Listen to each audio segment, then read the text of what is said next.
দুর্নীতির লাগাম টেনে ধরা একমাত্র বিএনপির পক্ষেই সম্ভব। তারেক রহমান। তো ঠিক আছে, চলেন আমরা একটু গুগল সার্চ করে দেখে আসি তারা 2001 সাল থেকে 2005 সাল পর্যন্ত কিভাবে দুর্নীতির লাগামটা টেনে ধরছিল।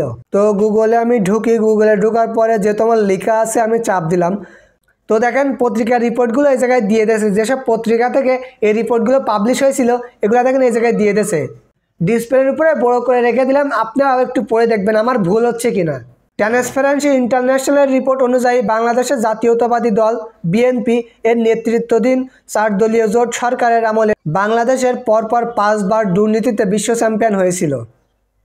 মানে বিশ্ব চ্যাম্পিয়ন, বুঝতে পারছেন? তারপরে এই সময়কালটি ছিল 2001 সাল থেকে 2005 সাল পর্যন্ত।